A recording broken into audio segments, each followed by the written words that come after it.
Hi there, this is Lauren Kimball for ANI 245, and today we're going to go over a basic ball bounce assignment. So in exercise 1, I had you download several assets from Canvas, and so I'm going to access the one for today's tutorial. First I'm going to go over here and go File and Set Project, because you set the project to make sure that you always know exactly where your files are coming from, because Maya needs that information. So now when I go to File Open, it's automatically going to the Scenes folder of the Exercise 1 directory. This tutorial I want to do the ball bounce. I'm going to click on Ball Bounce Start, and I'm going to click on Open. Okay. Alright, so in this view I see that there are two balls in my scene, same rig as the ball roll exercise, and I see that I've got about 13 frames to work with. This blue bar down here, that's this little cache option. I like to turn it off because it annoys me just to see that blue bar. We're just going to turn it off, it's unnecessary. Alright, so you'll also notice that when you try to zoom out or zoom in, you can't. And that's because we are in camera 1. It was a camera I created. If I go over here to View, Select Camera, you'll note that all the attributes are in gray. They've been locked because I don't want you to mess with them.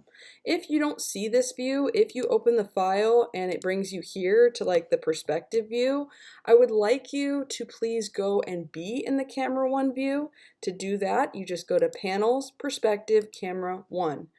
Now, the camera 1 view can shift based on what you have open in your scene. So if I press Control A, for instance, notice that I can see things a little bit better because the attribute editor has pushed the viewport open. That kind of gets on my nerves a bit, that the viewport can alter my camera view, so we're going to change that.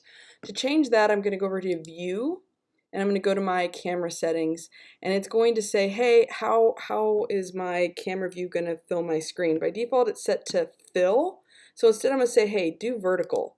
And when I do vertical, then the vertical aspect ratio of my camera is what is essentially maintained. It's what, no matter what I do, if I press Control A and I toggle open my attribute editor, it doesn't change anything because Maya wants to keep this viewport standard. And that way we always see what's going on, even if we have our graph editor docked. Now from our previous tutorial, you should already have your graph editor docked, but if you don't, a quick review of that is going up to Windows, Animation Editors, accessing the graph editor, and dragging it over here. If you hover above the timeline, you can drop it. And now notice that instead of the balls disappearing because, we had the original fill option turned on, now it kind of shrinks the screen so that it always stays in view, which is so helpful for this particular assignment. Now, before we begin doing anything, I am going to switch the screen to my live camera view, because the principles of this assignment, in a nutshell, are showing you the relationship between 2D and 3D and how the two skills intertwine. So without further ado, let's jump to the live action cam. All right, so as I mentioned in the PowerPoint, there are a lot of overlaps when it comes to 2D animation and 3D animation because the animation principles are the same. It's just the execution is a little bit different. I find going back to the 2D helps you kind of understand the nature of the graph editor, which is why I'm doing this.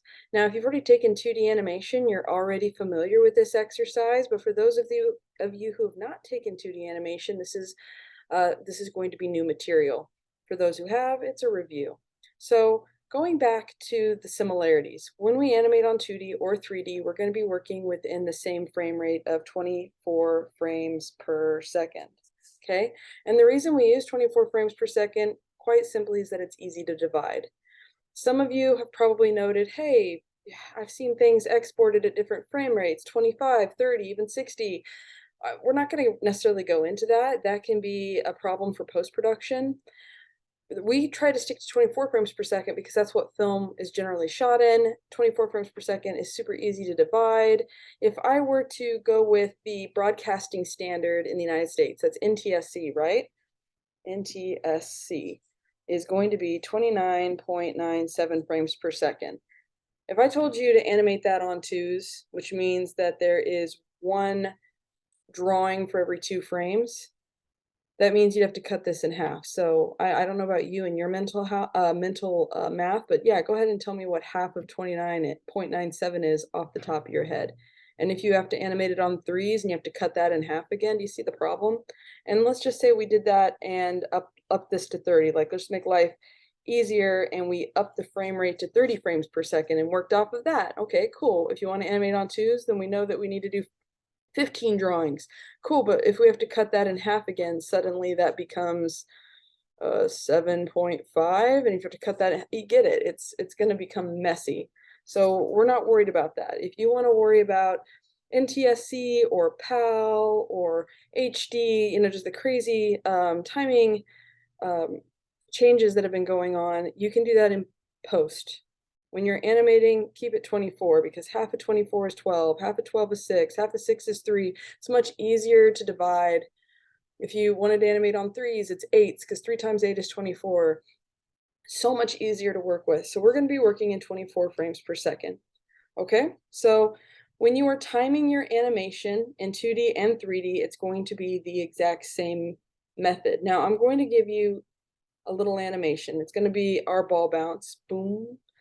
That little animation from the ball being in the air to hitting the ground is half a second. Now we could figure this out by recording it with a stopwatch. You know, we could take an actual ball, drop it on the ground, and just write down the timing that we get.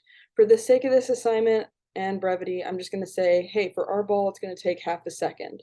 So if we know that our ball is going to take half a second to hit the ground, then we know that if there's 24 frames in a second, half a second means that there are 12 frames that we're going to be working with.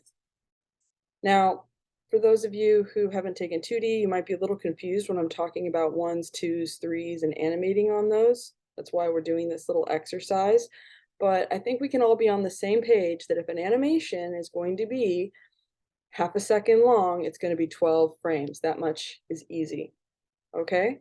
So, as mentioned in the PowerPoint, when we animate, we start with our key poses first. So if I have key poses, I know that one ball is going to be maybe up in the air, and the other ball is going to be on the ground. So I'm going to draw a little ground plane. And I'm going to go ahead and squish this ball. So going into squash and stretch, we know that a ball as it impacts the ground is going to squish, and then when it recoils, it's going to stretch. So squash and stretch is one of those standard principles. So we know that we have our first frame and we have our last frame. All right. So in 2D animation, we have what's called a timing chart, and that's what this is right here. They're not usually this big. I'm just drawing it to show you the juxtaposition between the two. Generally speaking, when you have a timing chart, they live in the upper right-hand corner of your page. So, and usually only on the key drawing. So if I have an animation that's like 6 drawings long, I would only put the timing chart on the first key drawing, and it look like this, be up the upper right-hand corner. Okay, but just for the sake of example, here's our animation and here's the timing chart. All right, so I know I've got this first key pose. I'm just going to call it K1. In 2D animation, we typically circle whenever we have a number that's a key drawing. So on my timing chart, I know my animation is going to begin on K1. I know it's going to end on K2, which is my second keyframe. If I wanted to, I could just label these based on my timing, but I find this to be a little easier to understand, that we're going to just label the keys a little differently. I'm going to draw a line. This is a motion path. Sometimes the motion paths can be curved and go all over the place. Your timing charts always stay rigid and vertical, but it just so happens in this example that the motion path lines up with our timing chart. That's pretty nice. So I'm just going to tick mark here and a tick mark here. All right, so if we were animating in Maya, I would set this ball here. Mind you, we're animating on step keys like we did with the ball roll, starting things off. We'd start with the ball up in the air, and then we'd squish it down here. And then we would use the animation curves to figure out if it was slowing up or speeding down, right? Well, the reason I have us do this little exercise is to kind of show you how you could basically do a 2D animation almost in 3D. And I think this helps understand what the graph editor is doing a little bit more when you go back to the basics. So as a 2D animation, I don't have the graph editor.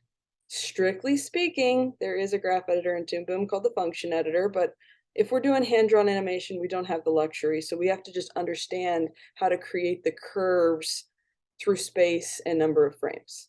Okay, so if I know what my two keys are, I'm going to choose to create a breakdown. And what a breakdown is a pose in the middle that connect the two key poses, right? So it's not always in the middle, but in this assignment it is, which is helpful. So I'm just going to put this other breakdown right here. Okay, I'm not going to number it yet. I'm just going to say these are my 3 drawings. I know that if I were doing this in 3D, 12 frames means that there could be like 12 individual images here. Or in the case of 2D animation, it could be 12 drawings between these 3. So there's going to be an extra 9 drawings. Not necessarily. In 2D animation, we have something called animating on 1s, 2s, or 3s. You could even animate on 4s and 5s, but generally speaking, keep it 1s and 3s. What does that mean? When you are animating on 1s, it means that there is a drawing on every single frame. So if you have 24 frames, that's 24 drawings. And that is not economic. It's not necessary either, because our persistence of vision allows for a little more wiggle room. We don't have to have a drawing on every single frame. So in 2D animation, we often do something called animating on 2s, meaning that for every drawing, it's held for 2 frames. That means if there's an animation that's a second long, that's 24 frames, I only have to create 12 drawings to get the same effect as, my brain doesn't need all 24, essentially. Okay, so if most animations are done on 2s, this animation is done on 2s, that means that I'm dealing with 6 drawings. All right, if I have 6 drawings, then I know I've got 3 here. That means I have 3 more that I need to place and figure out. And this is where cushioning comes into play. All right, so if I were going to look at these 3 drawings and know that I have 3 more to place, I've got to think about the nature of my animation. If I were to drop a ball, I know that the ball starts out slow, speeds up before it hits, and then it speeds up and slows down as it experiences gravity. That means this part of the animation is going to be slower than this part of the animation, which means more drawings and less space up here. So a really fun technique is what I call the cut in half method, which is if I want to slow it down up here, I'm going to throw a drawing in between those two. And if I want to slow it down further up here, I'm just going to go in the middle and cut it again. See how it's like gaining speed in the space? So if I know that I'm animating on 2s, that makes my first key drawing frame 1. That makes this 3. This makes this 5, and my breakdown is 7. In 2D animation, we always underline the breakdown. And so some of you who've not taken the 2D class are like, hey, why odd numbers? Because it's on 2s. So this actually represents 1 and 2. This represents 3 and 4, 5 and 6, 7 and 8. So we have one more drawing to place. I could put it right here, but to gain more speed, I'm going to put it a little bit closer to the bottom and make that 9. So this is what it would look like in 2D animation. I would have a ball right here. I'd have a ball right here. And I'd have a ball probably stretching right around here. And this gives the illusion of slowly gaining speed, hitting the ground, and coming back up. Boom, boom, boom. And so this is essentially how a scene is played out in 2D animation, and the same thing can happen in 3D animation. You can animate all of this on 2s and get the exact same effect, and that's what we are going to do. We're going to animate it the way a traditional animator does it, so that you understand the nature of the space and the timing. And then we're going to do the same thing, that's the second ball, and we're going to go ahead and do that using only 2 keys and the curves to match what we did on this side. So let's go ahead and go back to the 3D view. All right, so back to our 3D view. I think you can kind of guess where we're going with this assignment. This first one is going to be animated using stepped keys with the traditional animation kind of timing chart application here. And this one is going to be animated using animation curves with minimal keys and more reliance on the curve. So one of the things that we're going to do today is we're going to go ahead and click on the little orange guy and make sure that our scene is set appropriately. Remember, we want the playback speed to be set to 24 frames per second, and we want the animation to be set so that the default out tangent is set to stepped. That way, interpolation isn't at play. We want to make sure that we're the ones controlling the animation at this time, not Maya. So I'm going to click on this first ball. I'm going to press my W for my move tool and move the ball up in the air. And let's just choose a translation value of 40. All right, so we got 40 here. I'm going to go ahead and set a key. I'm going to press Shift W. Remember that you can press S to set a key as a whole, but if you press Shift W, it's just the translation values, or it can be Shift E for rotation or Shift R for scale. You get the idea. So we've got our first key here, and I want to go ahead and run over to frame 11 and drop this ball down. So let's drop it down to the ground. Let's see, this ball was set to a y-axis of 3.014. I'm just going to copy that, and I'm going to enter that back in here. Paste. Okay, there we go. So now the ball is back on the ground. And I'm going to press Shift W. Now, next thing I'm going to do is I'm going to go to my graph editor, and I'm going to delete my static channels. Remember last time, the static channels are any channels that we don't necessarily need or want because they don't have any varied key information. So it's just going to declutter our graph editor. And to do that, I'm going to go to Edit, Delete by Type, Static Channels. Boom. So now we just have our y-axis. You can see value 40 up here on frame 1, and then it jumps down to 3.104. Is it 3.014 here on frame 11. So boom, boom, boom, boom. Cool. All right. So what I'm going to do next is I'm going to start integrating some really cool animation tools. So by default, I usually have the Poly Modeling tab open. Go ahead and mosey on over 2 tabs to the Animation tab. So these are tools that are all geared toward helping you in your 3D animation. And one of those tools is right here. It's the second one over, and it's called the Motion Trail. I'm going to click that, and as you can see, an invisible line, or, well, it's invisible to a render. It's visible to you, clearly. A line that exists only in Maya will appear. And by default, I don't think it usually shows the numbers by default. Let me press Undo, Control Z. And I'm going to click this ball, and I'm going to go into the properties of the motion path because I want to make sure your motion trail, or interchangeable, it's motion trail in Maya, I sometimes call it the motion path. I'm going to make sure yours acts and behaves like mine. So I'm going to go over here to this little drop-down menu, which is usually set to modeling, and I'm going to change it to animation, which is going to change all my options up here in the topmost bar. And I'm going to go under Visualize, and I'm going to click on the Create Editable Motion Trails box. So this little tiny settings box here. Click on that. I'm going to reset it. All right, so right now it's set to the time slider, which is fine. Increments of 1 is good. One of the things that I like to add is show frame numbers. There, and now create motion path. And as you can see the number 1, the number 11.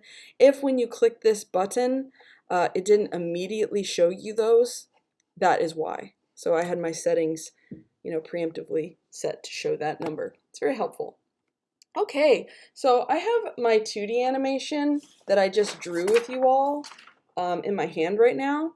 And if I were doing pose-to-pose animation as a 2D animator, I know that I've got my 2 key poses, and I know that my breakdown is frame 7. So I'm going to click on frame 7, and I'm going to drag this ball in the middle between those 2 keys.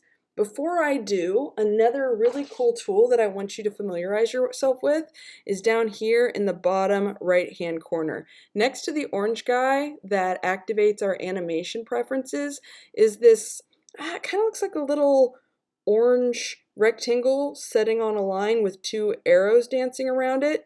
This is your auto keyframe toggle.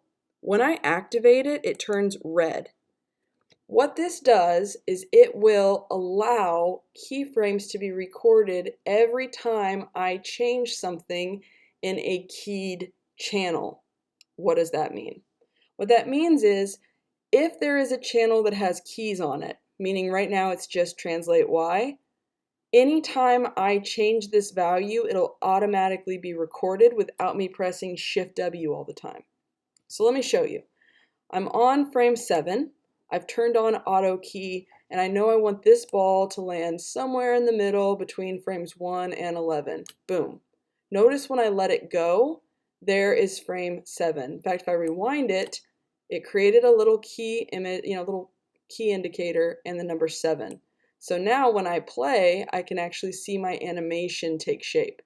What's really cool about these motion paths is that if you change the motion path, the animation adheres to it. So if I grab 7 and I have my move tool selected, I can move this down and the animation will move down. Now I don't necessarily want to do that, so I'm going to press undo, but it's just kind of cool to note that anything that you do to these motion trails, the animation will follow suit.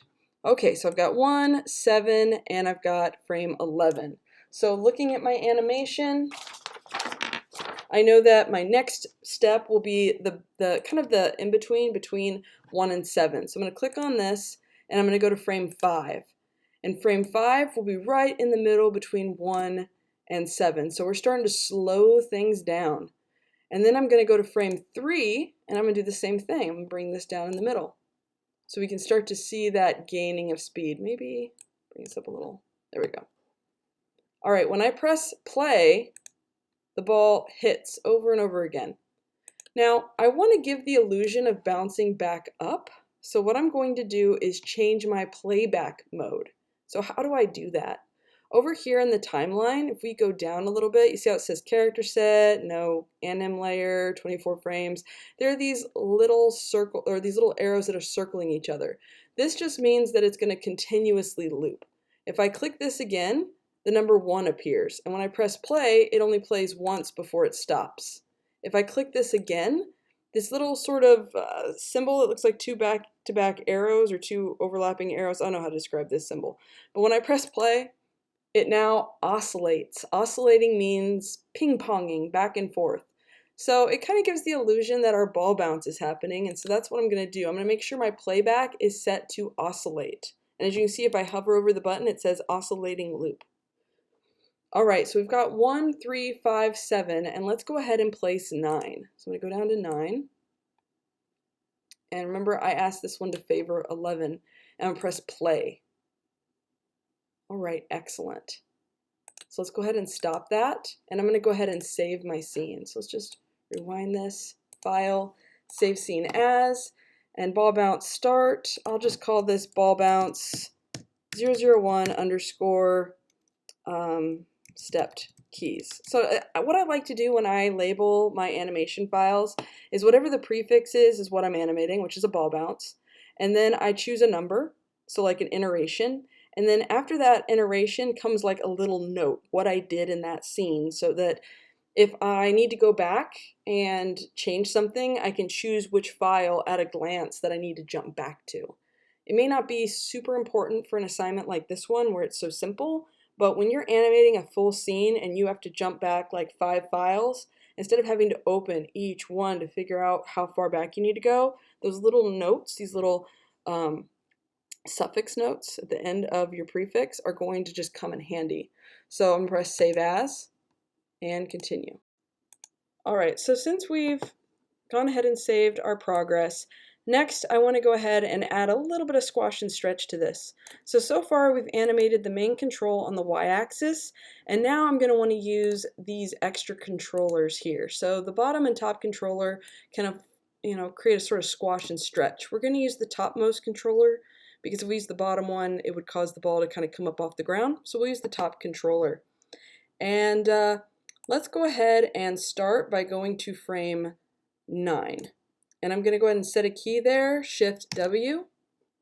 And then on frame 11, I'm going to go ahead and squish this down. Now, frame 9, I probably want to add a little bit of stretch to it.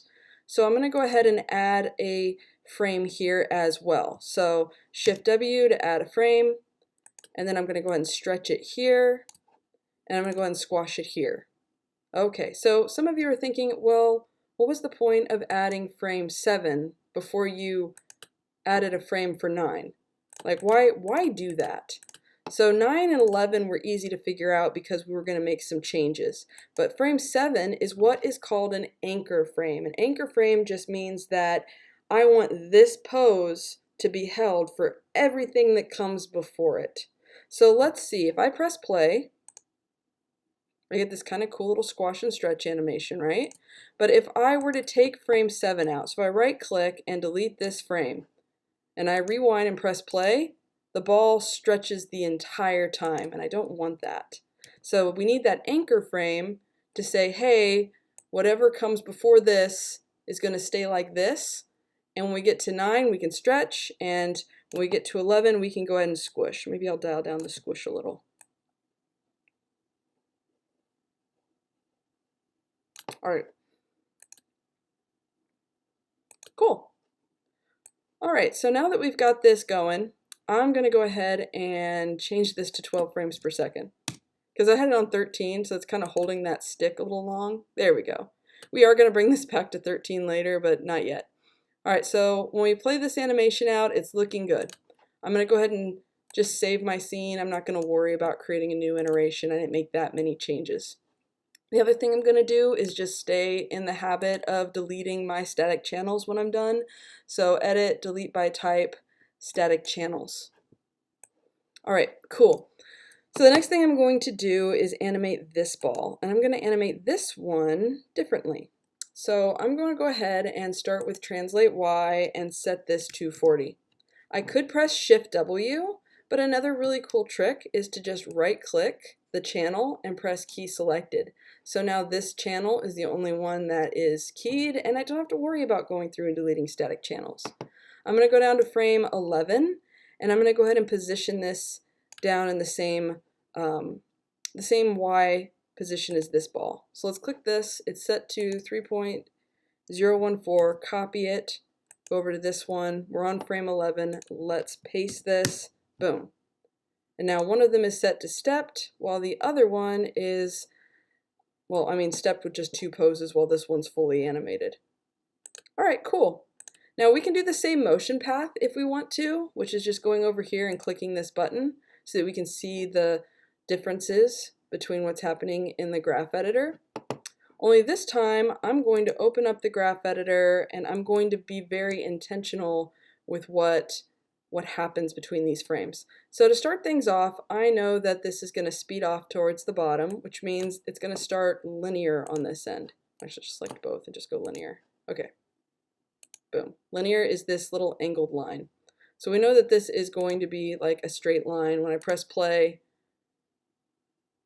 it moves robotically because there's a perfect distance between every single frame, which isn't ideal in this situation, but at least we got some movement going. Now I know that I want it to start off slow, which means this first frame needs to be a flattened tangent. So now when I press play, it's starting to match, not perfectly, but it's getting there. So if I want to put more emphasis on how long this stays up in the air, what I'm going to need to do is grab this handle here and go under curves and say, hey, I want non-weighted tangents, or I'm sorry, weighted tangents. All right, so now I've got the use of this handle and I'm able to exaggerate the performance. So if I grab this handle while I'm on frame 7, I can move this and kind of watch as the ball sort of matches the other one. Doesn't do a perfect job, but it comes pretty close. So there's frame 1, there's frame 3. It's not quite the same speed as that. It's kind of slowing a lot more, but that's okay. By the time 5 hits, it's caught up. 7, 9, 11. So that works. We did basically the same timing with just the 2 keys. All right, cool. So now let's go in and start dealing with the squash and stretch. So I'm going to grab this handle up here. I know that I'm going to be moving it on the Y. So let's just go ahead and click on that Y channel, right click, and key selected. Oops, I'll make sure, oh yeah, I'm on frame 7. Cool. Let's go down to, see, we're starting at 11. Let's go to frame 9. That is when things start to stretch. It's a little bit off, a little bit different, but that's not the end of the world. Let's go to frame 11 where everything catches up and squish this down. All right, so by default, these tangents are stepped. So let's just grab them, and we're just gonna let Maya kind of deal it. If we click this button, it's auto tangent. It's kind of what Maya thinks would be the most appropriate keys here. All right, so we got something interesting going on. One thing that's interesting is right between 7 and 9, we've got it transitioning, interpolating between this nice stretch. But when we get 9 to 11, the ball wants to, here, let's see if I can, oh, that's right, it's because I have the graph editor open. The ball wants to start retaining its shape because it's interpolating to immediately in between 9 and 11. So what I want frame 10 to be able to do is favor 9 and stay stretched. So there's a couple ways that we could do this. One way to do this would be to use the weighted handles. So I can go over here to the curves, to the weighted tangents, and I could go ahead and stretch this out. Now, part of the problem with that is it's obviously going to affect the other side, which I don't really want it to do that. So, another new tool time. Over here, you have the default settings for your handles. This one says they're unified. This one says free tangent length. This is the button we want to deal with right now. If we click on this, it separates the two handles from one another. So if I move this tangent, the other tangent is not moved. So essentially what I'm asking it to do is frame 9, it's stretched, and it stays stretched. So I'm just going to kind of push it. It's kind of sloppy in the graph editor terms, but it still does what you want it to do. Probably a better way to have handled this would have been to just move frame 9 to frame 10, but I thought this was a really cool, really convenient opportunity to start introducing the concept of ununifying your tangent handles. So even though this looks a little funky, it's still got the idea across that we want to do, which is to keep that stretch. See?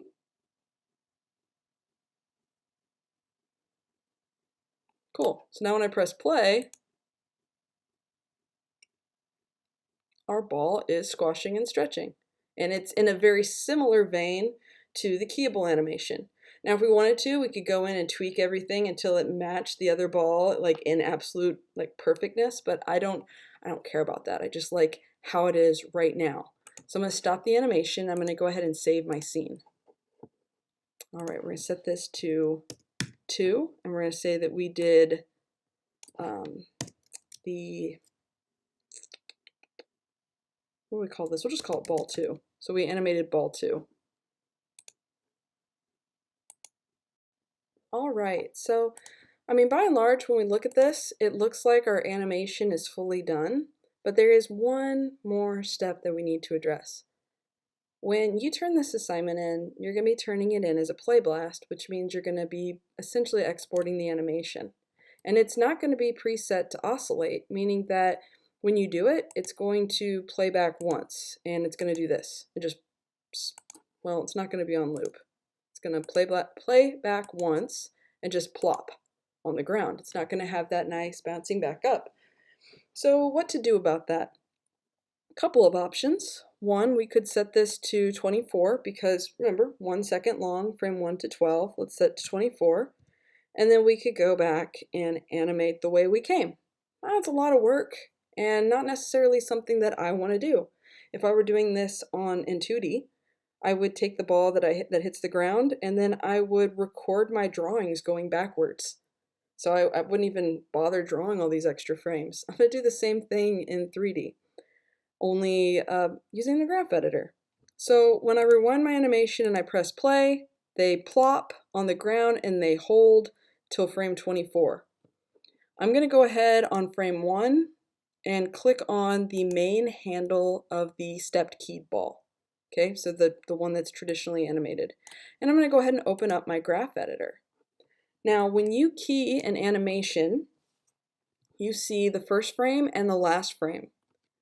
But that doesn't tell the whole story. See, before this frame, everything that comes before this is called pre-infinity. Everything that happens After this frame, the last frame is post-infinity, okay? There are curves or information that happen before your animation starts and after your animation is over. You just can't see it. If you want to see it, you have to go to View, Infinity. And now you can see it. It's not very exciting. All this curve tells us is that the ball remains static at frame 40, or at position 40, so 40 units up on the y-axis until frame 1. And then it holds that static position until frame 3 when it moves to position 35.97. And then it moves on. And then when it hits its final frame at 3.014, after that key is over, Maya says it remains static or constant. So this is what's called a constant post-infinity curve, meaning that whatever this key is, this is what will happen forever. And whatever this key is, it's going to remain constant into pre-infinity. Okay? So why does this matter? It matters because there are options within Maya to actually change how Maya perceives what happens before and after the keys are done. So if I go over here to curves, you'll notice that there are two menus here, pre-infinity and post-infinity. Everything in this pre-infinity menu will affect what happens before the first key. Everything in the post-infinity menu will affect everything that happens after the last key in our animation, or in the animation of whatever controller we have a hold of. So right now we have the main controller of the first ball. I'm going to click post-infinity, and I'm going to click on this sort of textured looking box at the top. What that does is it allows me to rip the menu off and allow it to hover. Again, we're going to go to curves, post-infinity, and just grab this little box here. It kind of gives it a sense of like what you get if you need to tear off a piece of paper. It's got that sort of, texture indicating the menu can be ripped off. So now I've got this menu floating here, and with this curve selected, with this controller selected, I'm going to see what happens when I experiment with different post-infinity outcomes.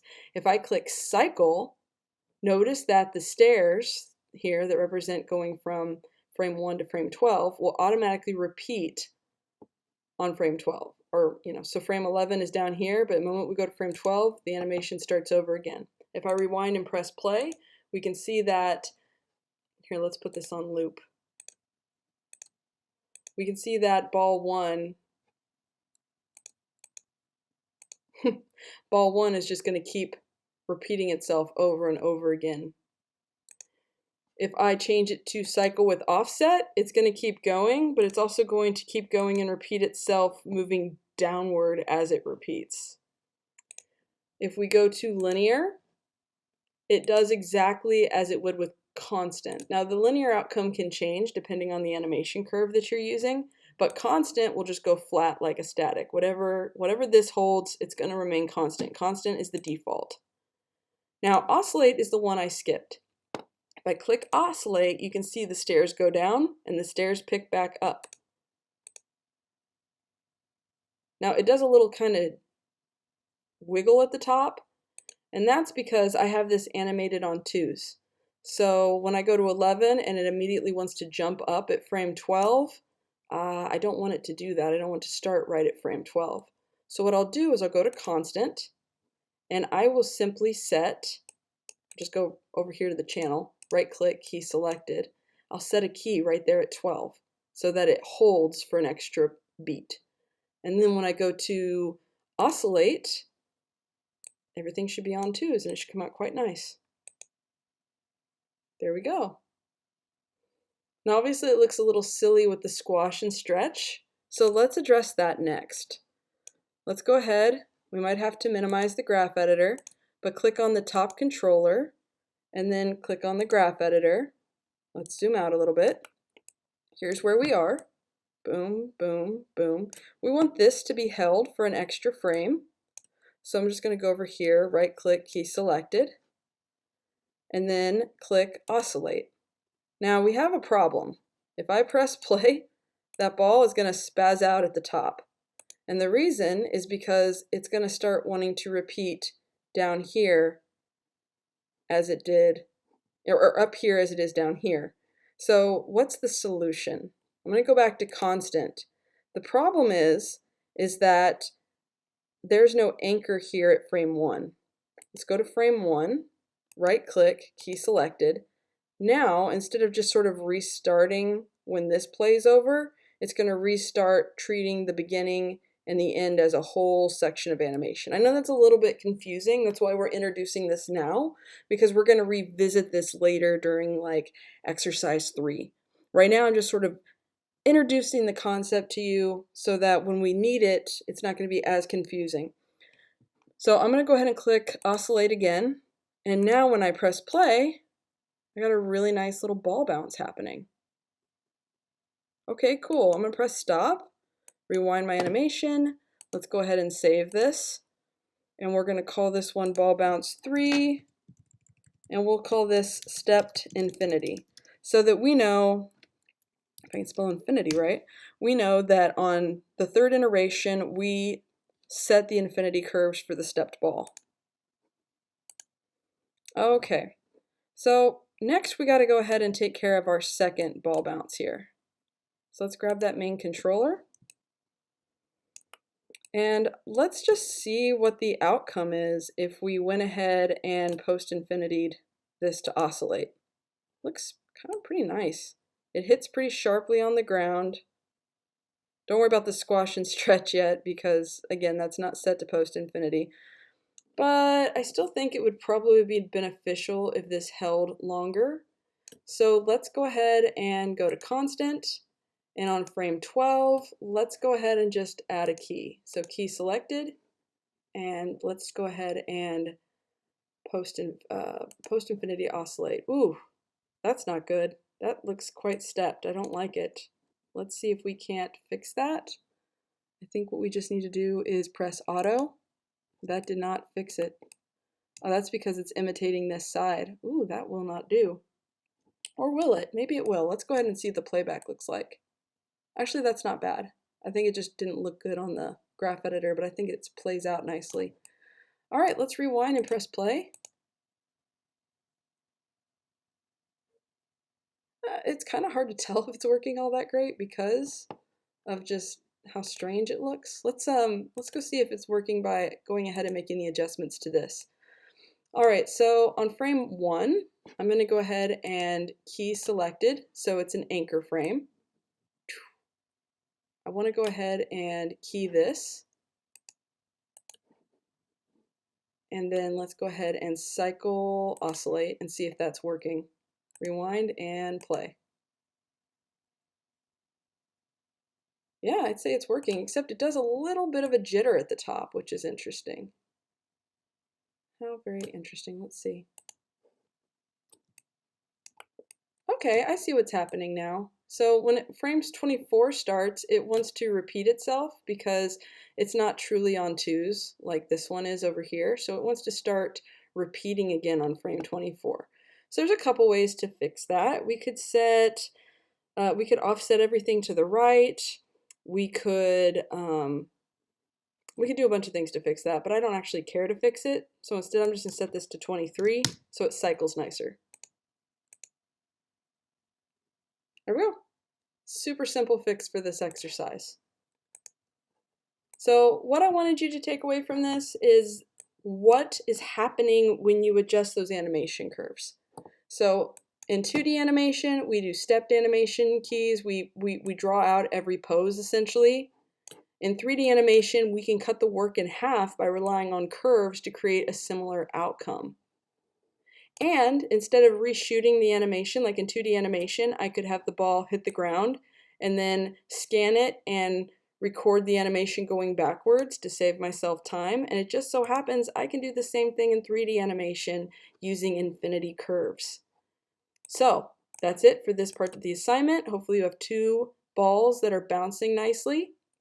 And I will see you next time for the next tutorial.